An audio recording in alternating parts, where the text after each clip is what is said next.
Welcome to Brandstorm, the podcast that talks to the people behind America's brands. I'm Dan Trzynski, president of Platypus Advertising and Design. And I'm Nancy Christopher, PR director at Platypus. Creating a movement doesn't have to come with a big price tag. Just ask our guest today. What started as a joke among friends was launched on social media and has turned into a mammoth annual celebration of hometown pride through fun and service. Please welcome Andy Silverman, one of the co-founders of Milwaukee Day, which takes place every April 14th, or 4/14, the perfect day to celebrate Milwaukee, the city with a 414 area code. Thanks for joining us, Andy. Thanks so much for having me, you guys. What's the backstory on Milwaukee Day? Tell us about that. The Milwaukee Day lore is that one day my brother, Toby Silverman, tweeted or Facebooked or something very casually, today's date is 414 on April 14th.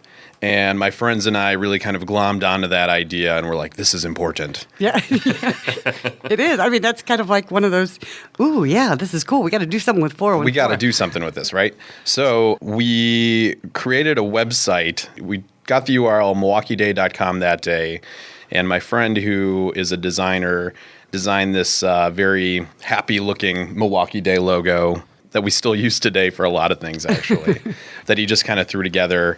We started to push that a little bit, but then the day was over and it was kind of an afterthought. So the next year, we made this video of me explaining how to celebrate Milwaukee Day in kind of a jokey sort of way.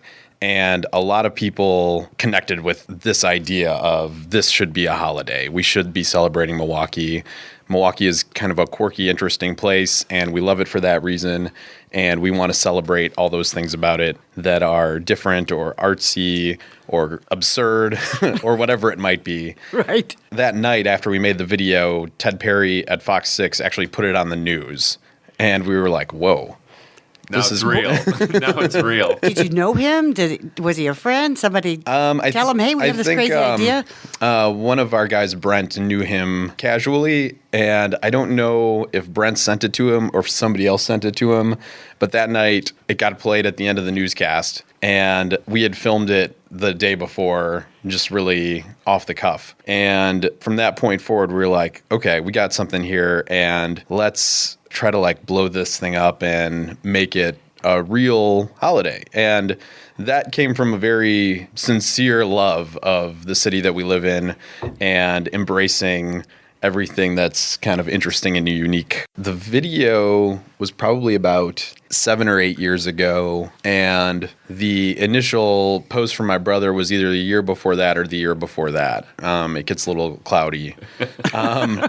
And then the year after the video was the first year where we were like, well, I guess we need to like make some events or do something or create something that we can give people that where they can participate. Even though the ethos of Milwaukee Day has always been for people to celebrate in whatever kind of way they like to celebrate.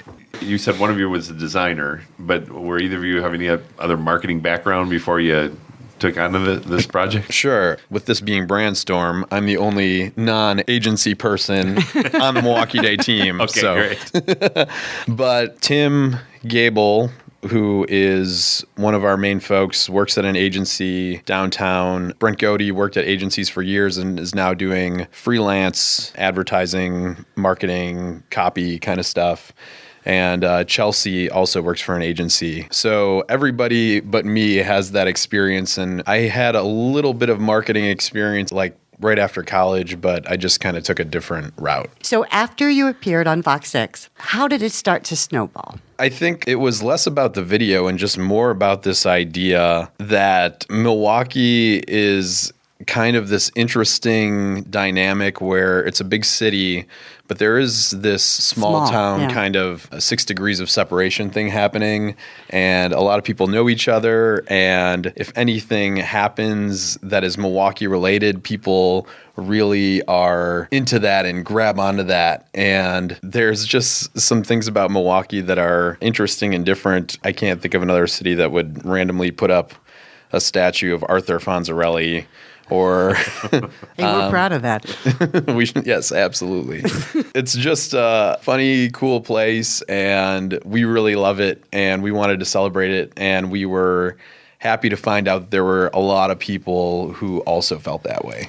But did companies start coming to you? Did you go out and seek support or sponsorships from other companies? A little bit of both over the years. We threw a couple major events at spots around Milwaukee. For some of those, we wanted to get sponsorships so that we could keep ticket prices low so that everybody could get in on the celebration. But we had some cases where people had approached us and been like, hey, we really like this idea. We want to get involved somehow. How could we do that? Which is really nice because it's very low maintenance for us. So we've been really lucky in that way. At this point, honestly, there are some great folks around the city like the Milwaukee Record or the Peck School of the Arts that are throwing their own events. A lot of places are getting so involved in it themselves that there's less responsibility on us to plan things logistically, which is really cool because the whole idea from the get was for this to be a holiday and not for us to be an entity as a group of people. So in that way, I feel like our mission is successul when I see stuff You're more like inspiration than execution. Exactly, yeah. Well, and believe me, that's the way I like it for a number of reasons. Right. The other thing I like about this, Andy, is it's not just about fun. It's also about service. That was a brilliant idea. I appreciate that. Yeah, it did, kind of start as a gigantic party, and that's cool. We like that. But I think, as we know, Milwaukee has a whole set of issues that we're certainly not going to solve by having a holiday once a year. That would be really silly to think. But to use Milwaukee Day as a way to take some kind of civic duty, and if we can give back to the community in some way, that is something I really, really encourage folks to do.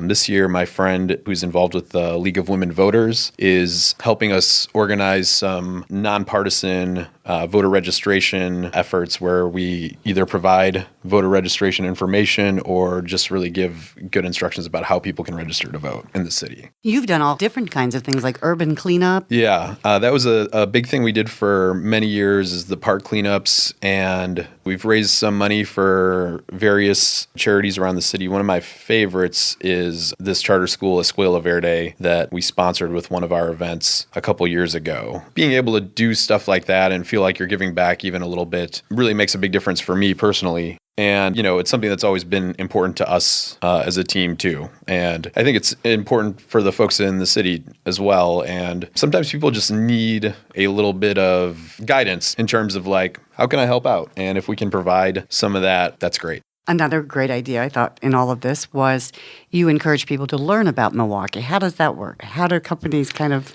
make that happen? Well, there's a variety of ways. We've received a good amount of support from the Milwaukee Historical Society, and they've actually done historic tours of Milwaukee, which I've not been able to do just because of being busy with other things that day.